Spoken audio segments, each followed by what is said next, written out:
বন্ধুরা, আমরা বড়দের মুখে ছোট থেকে একটা কথা শুনে আসছি যে জন্ম, মৃত্যু আর বিবাহ এই তিন আগে থেকেই ঠিক করা থাকে। অর্থাৎ এই তিনটে জিনিস ভগবান আগে থেকেই ঠিক করে দেন এবং এর ওপর কারোর কোনো হাত থাকে না। কিন্তু এই কথাটা কি পুরোপুরি সত্য?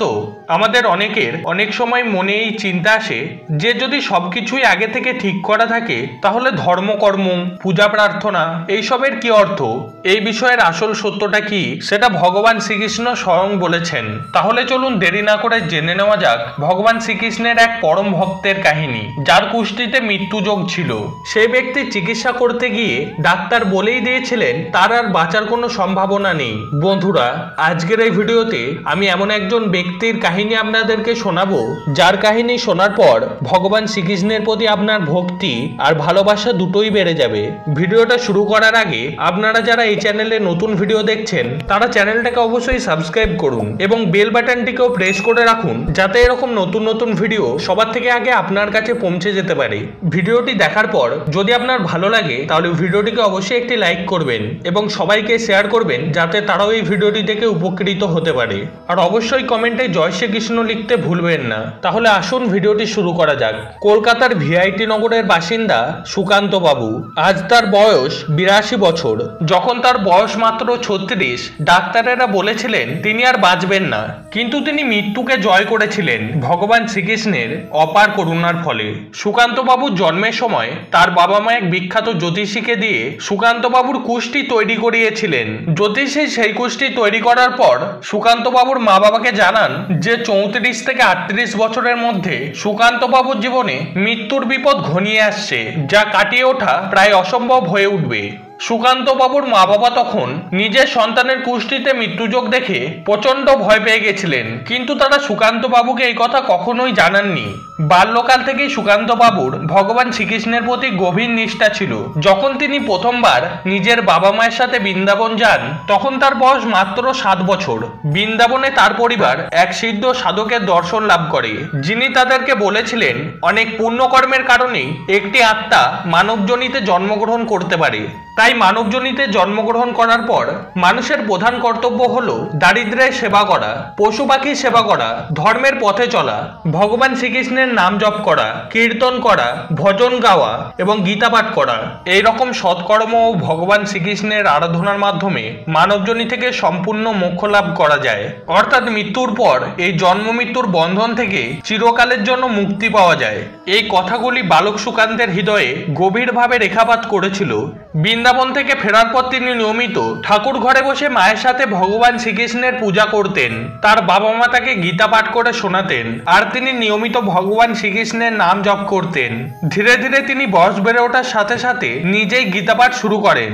মন্দিরে যাওয়া, পূজা দেওয়া, ভগবান শ্রীকৃষ্ণের ভজন কীর্তন করা, ভিক্ষুকদের অন্নদান করা তার দৈনন্দিন জীবনের প্রধান কর্তব্য হয়ে উঠল। ছোটবেলা থেকেই সুকান্ত বাবু অত্যন্ত মেধাবী ছাত্র ছিলেন। মাত্র 27 বছর বয়সে সুকান্ত বাবু প্রথম চেষ্টাতেই ইন্ডিয়ান ডিফেন্স অ্যাকাউন্ট ডিপার্টমেন্টে একটি চাকরি পেয়ে গেলেন। ছেলের এত বড় চাকরি পাওয়ার সংবাদ যখন তার বাবা মা পেলেন তখন তাদের বুঝতে বাকি রইল না যে ভগবান শ্রীকৃষ্ণের আশীর্বাদে তাদের ছেলে এত বড় চাকরি পেয়েছে। এত বড় দায়িত্ব পাওয়া সত্ত্বেও সুকান্ত বাবু রোজ সকালে স্নান করে শুদ্ধ পোশাক পরিধান করে নিয়মিত মন্দিরে যেতেন, দরিদ্র সেবা করতেন এবং প্রতিদিন অফিসে নিজের দায়িত্ব পালন করার আগে গীতা পাঠ করা তার নিত্য নৈমিত্তিক কাজ ছিল। ভগবান শ্রীকৃষ্ণের প্রতি এমন ভক্তি দেখে তার সহকর্মীরা সবাই বিস্ময়ে হতবাক হয়ে যেতেন। বছরে একবার ছুটি নিয়ে তিনি মা বাবার সঙ্গে অবশ্যই বৃন্দাবন যেতেন। সেখানে ভগবান শ্রীকৃষ্ণের পূজা দিতেন, ভজন কীর্তন শুনতেন এবং সেই সিদ্ধ সাধকের সঙ্গে দেখা করে তার মুখে ভগবান শ্রীকৃষ্ণের লীলা কাহিনী শুনতেন। এত বড় চাকরি পাওয়া সত্ত্বেও তিনি জীবনে কখনো লোভ করেননি, কখনো অহংকার করেননি। যখন তার 32 বছর বয়স হলো তখন তিনি নিয়মিত মন্দিরে গিয়ে ঠাকুর ঘরে পূজা দেওয়া শুরু করলেন। তার মা বাবা তখন একটু বয়স হয়ে গিয়েছে, তাই তিনি তাদের গীতা পাঠ করে শোনাতেন। কিছুদিন পর সুকান্ত বাবু বিবাহ বন্ধনে আবদ্ধ হলেন। তিনি এক কৃষ্ণ ভক্ত নারীকে বিবাহ করেছিলেন। এইভাবে সুখে শান্তিতে তার দিন কেটে যাচ্ছিল। 4 বছর এইভাবে কাটানোর কাটানোর পর একদিন মধ্যরাতে তিনি খুব অসুস্থ বোধ করতে লাগলেন। তার অসুস্থতা যখন খুব বেড়ে গেল তখন তার মা বাবা এবং স্ত্রী কিছুই বুঝে উঠতে পারছিলেন না। তখন সুকান্ত বাবুর মা বাবার হঠাৎ মনে পড়ল সেই কুষ্টিতে লেখা ভয়ঙ্কর মৃত্যুযোগের কথা। তাই তারা প্রথমে প্রচন্ড ভয় পেয়ে গেলেন এবং ভগবান শ্রীকৃষ্ণের নাম জপ করতে শুরু করলেন। ভগবানের নাম জপ করা মাত্রই তাদের দুশ্চিন্তা কেটে গেল এবং মাথায় একটা বুদ্ধি এলো।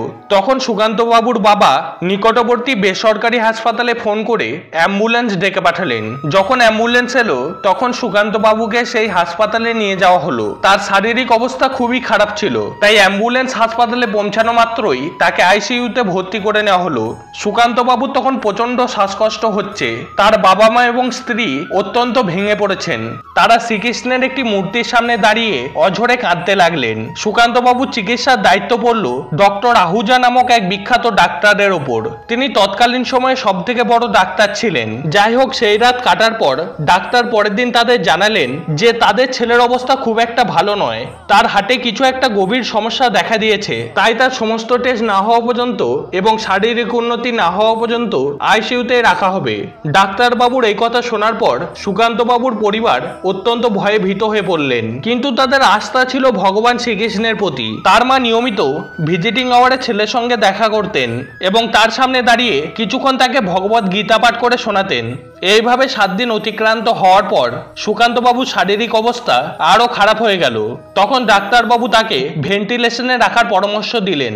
সমস্ত টেস্ট এবং সবকিছু করার পর ডাক্তারবাবু সুকান্ত বাবুর পরিবারকে জানালেন যে তার হাতে আর কিছুই নেই, এখন সবকিছু ভগবানের ওপর নির্ভর করছে।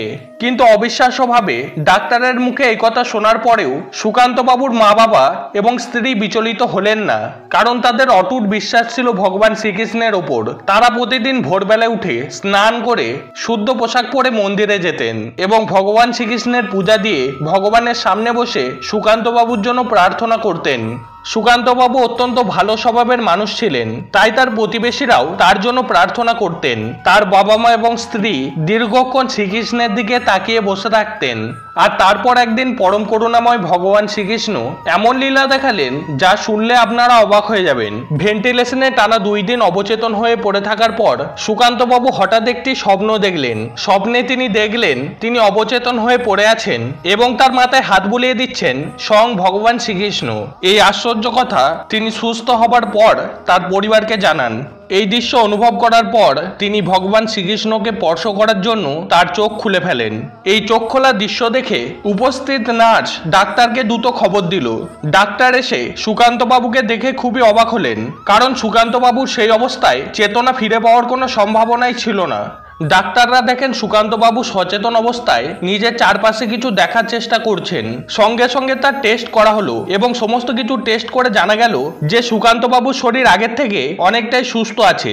ডাক্তার বাবুরা এই ঘটনাটিকে মিরাক্কেল বলে সম্বোধন করলেও সুকান্ত বাবুর মা বাবা এবং স্ত্রী বুঝেছিলেন এই সবকিছুই সম্ভব হয়েছে ভগবান শ্রীকৃষ্ণের আশীর্বাদে। এই ঘটনার 4 দিন পর সম্পূর্ণভাবে সুস্থ হয়ে সুকান্ত বাবু ডাক্তারকে এবং নিজের মা বাবাকে এই বিস্ময়কর ঘটনা খুলে বললেন এবং এই ঘটনা শুনে ডাক্তারবাবু অবাক হয়ে বসে রইলেন, কারণ ডাক্তারবাবুর জীবনেও এই ঘটনা সম্পূর্ণ নতুন এবং আনন্দদায়ক, যাকে তিনি মিরাক্কেল বলে সম্বোধন করেছিলেন। 1 সপ্তাহ পর সুকান্ত বাবু সম্পূর্ণ সুস্থ হয়ে নিজের বাড়ি ফিরে এলেন। তার কুষ্ঠের মৃত্যুযোগকে তিনি এইভাবেই এড়িয়ে যেতে সক্ষম হয়েছিলেন। সুকান্ত বাবুর মা বাবা পরলোক গমন করলেও তিনি আজও জীবিত আছেন এবং তার স্ত্রীর সঙ্গে 82 বছর বয়সেও ভিআইপি নগরের বাড়িতে অত্যন্ত আনন্দের সঙ্গে জীবন কাটাচ্ছেন।